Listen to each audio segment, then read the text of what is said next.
wasn't an overly active afternoon, but we certainly had some storms to track, and even as we take you into the overnight time period, we're still tracking a storm out across the plains.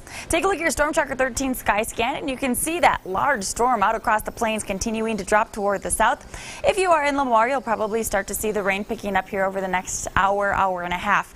The rain will not be as heavy as it was when this storm was at its peak, as it is now starting to weaken, but nevertheless could get a few rumbles of thunder outside your door.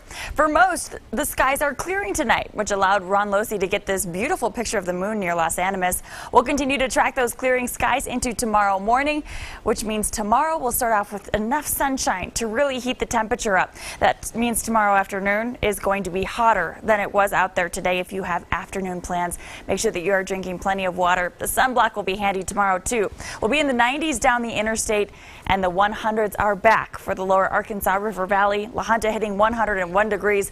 We'll hit 103 in Lamar. Temperatures west of the interstate in the 70s and 80s, so even some of the mountain locations in the mountain valleys getting in on the heat. As I mentioned, tomorrow morning, plenty of sunshine, but during the afternoon, we'll start to see the clouds building over the mountains and a few thunderstorms popping up across the high country. Tomorrow afternoon, we really won't have much in the way of water to work with. So storms that do develop will be more capable of producing wind than rain, but we could still see a shower moving across the interstate. They'll be more isolated than the storms out there today, but you'll notice those clouds building through the afternoon into the evening hours. And then to break it down for you tomorrow is going to be hotter. We'll have more isolated storms, and again, the storms that do develop likely producing more wind than they will rain. That all changes as we head into the weekend. We get our first cold front in a series on Friday. That is going to cool the Friday temperatures into the 80s. We'll stay in the 80s on Saturday. Then another cold front moves through just in time for your Sunday.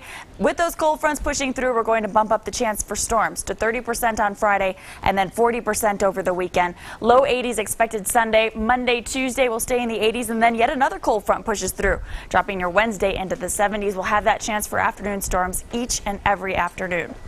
Tomorrow in Pueblo should stay dry through the afternoon, but then headed into the weekend with the onset of those fronts, we'll see some more activity. Friday, 10% chance for storms. Saturday, Sunday, a 20% chance during the afternoon, with temperatures dropping into the 80s for the second half of the weekend.